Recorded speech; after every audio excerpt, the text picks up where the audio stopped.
आज की बात हम एक एग्जाम्पल के थ्रू करना चाहेंगे। जस्ट इमेजिन कि एक बच्चा है जो अपने फादर के साथ कहीं जा रहा है, घूम रहे हैं, और वहाँ रास्ते में कोई मजदूर कह सकते हैं, लेबर है, और वो कोई काम कर रहा है और उसे पैसों की सख्त ज़रूरत है। And he is simply pleading to the person जिससे वो काम कर रहा है कि मुझे पैसों की सख्त ज़रूरत है, आप तो मुझे थोड़ी हेल्प कीजिए वरना भूखे मर जाएंगे।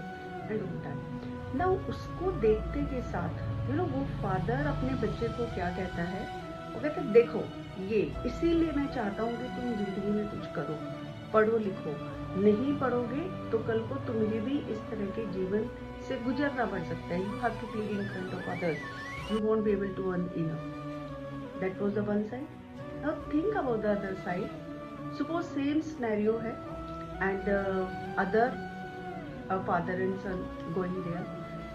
अब वहाँ पे जो पिता जा रहे हैं वो अपने बेटे को, वो जब वो सीन देखते हैं तो उसको देखकर कहते हैं बेटा इसीलिए आई जस्ट विश कि तुम अपनी पढ़ाई पे पूरा ध्यान दो, तुम उस लेवल तक पहुंचो कि जो समाज में नीडी लोग हैं उनकी तुम मदद कर सको, उनको सोसाइटी में किसी स्थान तक लेकर जा सको और उनकी ब्लेसिंग्स दिखा सको।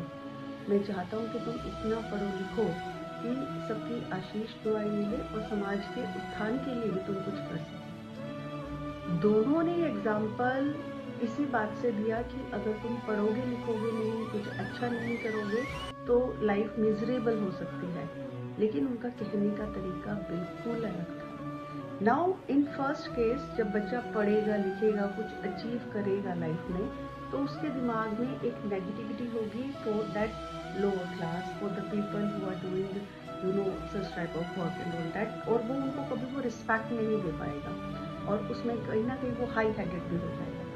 On the other hand the other one, जिसे इस थॉट के साथ ब्रॉटअप किया गया है कि अगर हम कुछ अच्छा करते हैं तो जितना जो हम कमा रहे हैं, जो भी हम अच्छा कर रहे हैं, उसमें से कुछ शेयर हम दूसरों की अपलिफ्टमेंट के लिए भी लगा सकते हैं। तो कहने का सिंपल सा तात्पर्य यही है कि हमें बच्चों को इस तरह से सिखाना है कि उनके अंदर सेल्फिशनेस की भावना ना आए, उनके अंदर परोपकार की भावना है, उनमें सबको साथ लेकर चलने की भावना है, सिर्फ मैं की फील ना रहे।